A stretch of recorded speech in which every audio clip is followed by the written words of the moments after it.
በስመ አብ ወወልድ ወመንፈስ ቅዱስ አሃዱ አምላክ አሜን። ተቃውሞና ማስተባበል የጸጋ ኪዳን ከሆነው አዲስ ኪዳን ጋር ይጋጫል በሚል ግምት እግዚአብሔርን መፍራት የሚለውን ሐሳብ መሸሽ የሚፈልጉ ብዙ ሰዎች አሉ። የሚከተሉትን ሐሳቦችም እንደ መረጃ ያቀርባሉ። አንደኛ፣ እግዚአብሔር አመንዝራና ወሮ በላ የነበረውን ቅዱስ አውግስቲንን ከተቀበለው ታዲያ ለምን እግዚአብሔርን እንፈራዋለን ይላሉ። ደግሞም እግዚአብሔር ነፍሰ ገዳዩን ሙሴ ጸሊምን በአመንዝራነት የኖረችውን ግብፃዊቷን ማርያም፣ 7 አጋንንት ያወጣላትን መግደላዊት ማርያምንና በፈሪሳዊ ቤት ያገኘችውን አመንዝራዋን ሴት ተቀብሏል። ልጄ ሆይ እነዚህን በሙሉ ማወቅ በረከት ነው። ነገር ግን ካንተ ጋር ስወያይ አንድ ጥያቄ ልጠይቅ እወዳለሁ። ከእነዚህ ቅዱሳን እንዳንዱ እውነተኛ ንስሐ ገብተህ ታውቃለህ? ደግሞም ወደ ኃጢአት እንዳልተመለሱትና በቀረው ዘመናቸው ለብዙዎች ምሳሌ እስኪሆኑ ድረስ በመንፈሳዊ ሕይወታቸው በማደግ እንደቀጠሉት አውግስቲንና ሙሴ ጸሊም ንስሐ ገብታችሁ ታውቃላችሁ? ራሷን እንዳዋረደችውና እንባዋን በሰው ሁሉ ፊት እንዳፈሰሰችው አመንዝራ ሴት የሚጸጸት ልብ አላችሁ? የግብጿን ቅድስት ማርያም እግዚአብሔር እንዴት አድርጎ በፍርሃት ውስጥ እንደመራት ታውቃላችሁ? እጇ ወደ ቤተ ክርስቲያን እንዳትገባ አደረጋት። ደግሞም አንድ ቦታ ቀጥ ብላ እንድትቀር አደረጋት። ስለዚህ ወደ ቅዱስ የጻድቃን ምስል መድረስ አትችልም። ንስሐ ከገባች በኋላ እንዴት አድርጋ የሰይጣንን ተደጋጋሚ ብልጠት በመቋቋም ለ17 ዓመት እንደቆየች ታውቃላችሁ? ፍርሃትን ሊያስወግድ የሚችል ጠንካራ ፍቅር እንደነበራት መግደላዊት ማርያም በልባችሁ ውስጥ ፍቅር አለ? የእነሱን የፍቅርና የንስሐ ምሳሌ ተከተሉ። ከዛ በኋላ አትፈሩም። ይህንን መረጃ መቼና እንዴት እንዳገኙትም አሰላስሉ። ነገር ግን እናንተ የቅዱሳን ደረጃ ላይ እንደደረሳችሁ አታስቡ። የእናንተ ነገር ከነሱ ይለያል። ደግሞም የእናንተ ንስሐ እንደነሱ አይነት ንስሐ አይደለም። በእናንተና በእነሱ መካከልና በእናንተ መጀመሪያና በእነሱ መጨረሻ መካከል ሰፊ ልዩነት አለ። ነገር ግን በእናንተ ልብ ውስጥ ተስፋን እንዲያሳድሩ ሁልጊዜ አስቧቸው።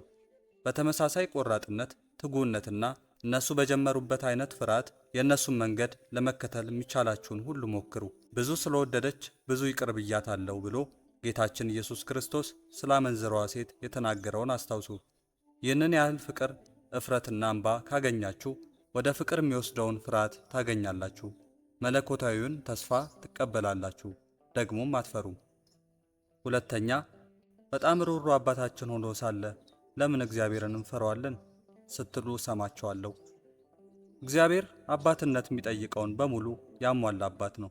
መዝሙረኛው ዳዊት በመዝሙረ ዳዊት ላይ ስለ እግዚአብሔር እንደ ኃጢአታችን አላደረገብንም፣ እንደ በደላችንም አልከፈለንም፣ ሰማይ ከምድር ከፍ እንደሚል እንዲሁ እግዚአብሔር ምሕረቱን በሚፈሩት ላይ አጠነከረ። መዝሙር 102 ከቁጥር 10 እስከ 11 ላይ ይላል። ልጄ ሆይ በዚህ መዝሙር ላይ በተለይም በዚህ ጥቅስ ላይ ማተኮር መልካም ነው። እስኪ አንድ ላይ እናንብበውና ምን ማለት እንደሆነ እንመልከት። አባት ለልጆቹ እንደሚራራ እንደዚሁ እግዚአብሔር ለሚፈሩት ይራራል ይላል መዝሙረኛው። ዳዊት እርሱን ለሚፈሩት እግዚአብሔር ይራራል ነው እንጂ ያለው ትእዛዙን ለሚጥሱና ኃጢአትን በመስራት ለሚቀጥሉ ይራራል አላለም። ስለ እግዚአብሔር መሐሪነት፣ ይቅርባይነት ሰማይ ከምድር ከፍ እንደሚል እንዲሁ እግዚአብሔር ምሕረቱን በሚፈሩት ላይ አጠነከረ ይላል መዝሙር 103 ከቁጥር 11።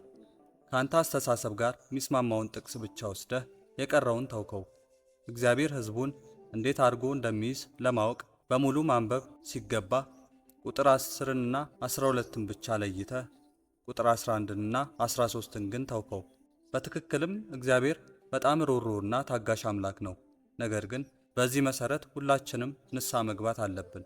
እግዚአብሔርን በመፍራታቸውና ንስሐ ገብተው ኃጢአታቸው ስለተሰረየላቸው እርሱን ለሚፈሩት ይራራላቸዋል፣ እንደ ኃጢአታቸውም አያደርግባቸውም። ስለዚህ እግዚአብሔር እንደተናዘዙት ኃጢአታቸው ይቅር እንደተባለው በደላቸው አይፈርድባቸውም። እግዚአብሔር አንተን እንደ አባት ይገናኝሃል፣ አንተ ደግሞ እሱን እንደ ልጅ ልትገናኘው ይገባል። በእርግጥም እግዚአብሔር አባታችን ነው፣ ደግሞም አያዳላም። ይህን በተመለከተ ቅዱስ ጴጥሮስ ለሰው ፊት ሳያዳላ በእያንዳንዱ ላይ እንደ ሥራው የሚፈርደውን አባት ብላችሁ ብትጠሩ በአንድነታችሁ ዘመን በፍርሃት ኑሩ ይላል በአንደኛይቱ የጴጥሮስ መልእክት ምዕራፍ 1 ከቁጥር 17። ከቃሉ እንደምንረዳው አባት ነው። ነገር ግን ኃጢአትን የማይታገስ ቅዱስ አምላክ ነው። በልጆቹ መካከል አድሎን የማያደርግ ፍጹም አባት ነው። ያለምንም ማዳላት እንደ በደላችን ስለሚፈርድብንም ፍቅሩንም እንዳናጣ ከኃጢአት እንገለል። እግዚአብሔር አባታችን ነው። እንደ አባት ደግሞ ልጆቹ ሳይታዘዙ ሲቀሩ ይወቅሳቸዋል። ነቢዩ ኢሳይያስ ትንቢቱን እግዚአብሔር ተናግሯልና ሰማያት ስሙ፣ ምድርም አድምጪ፣ ልጆችን ወለድኩ አሳደግኩም፣ እነሱም አመጹብኝ በማለት ይጀምራል። እግዚአብሔር ደግሞ በነቢዩ ሚልክያስ በኩል ልጅ አባቱን ባሪያም ጌታውን ያከብራል። እኔስ አባት ከሆንኩ ክብሬ ወዴት አለ? ጌታስ ከሆንኩ መፈራቴ ወዴት አለ? ትንቢተ ሚልክያስ ምዕራፍ 1 ከቁጥር 6 ብሏል። እግዚአብሔርን መቃወም ከእግዚአብሔር ቃል ጋር የሚጋጭና በልባችን ውስጥ እግዚአብሔርን መፍራት እንደሌለ የሚያሳይ ነው ብለን ማለት የለብንም። የእግዚአብሔር ልጅ ከሆንክ እንደ አባትነቱ የሚገባው ክብር የት አለ? ሶስተኛ፣ አንዳንድ ሰዎች አባትነቱ ከመልካምነትና ከሩሩነት ጋር የተያያዘ እንጂ ዝም ብሎ አባት ካልሆነ ለምን እግዚአብሔርን እፈራዋለሁ ሊሉ ይችላሉ። እግዚአብሔር ሩሩ አምላክ ሲሆን ይህንን ሩሩነቱን ተጠቅመን ክብሩን ልንዘነጋ ይገባልን? ግርማውንና አባትነቱንስ ልንረሳ ይገባልን? እንድንወደው እንድንፈራውና ትእዛዙን እንድንፈጽም ቁጡ መሆን አለበት እንዴ? ፍቅርን ምክንያት በማድረግ ክብሩን ከዘነጋን ይህ እውነተኛ ፍቅር ሊሆን ይችላል እንዴ? አባታችን እስከሆነ ድረስ እኛም መቅጣት መብቱ አይደለም እንዴ? ቅጣቱን መፍራት የለብንም? ጌታ የሚወደውን ይቀጣዋልና የሚቀበለውንም ልጅ ሁሉ ይገርፈዋል ብሎ የሚናገረውን ምክር ረስታችኋል። ለመቀጣት ታገሱ፣ እግዚአብሔር እንደ ልጆች ያደርጋቸዋልና። አባቱም ማይቀጣው ልጅ ማን ነው? ነገር ግን ሁሉ የቅጣት ተካፋይ ሆኗልና። ያለ ቅጣት ብትኖሩ ዲቃላዎች እንጂ ልጆች አይደላችሁም እንዲል ቅዱስ ጳውሎስ በዕብራውያን መልእክቱ ምዕራፍ 12 ከቁጥር 6 እስከ 8። ስለዚህ ከአባት ርኅራኄ ብቻ ሳይሆን ቅጣትንም እንጠብቃለን። ቅጣት ለእኛ ጠቃሚ እንደሆነ ማመን አለብን።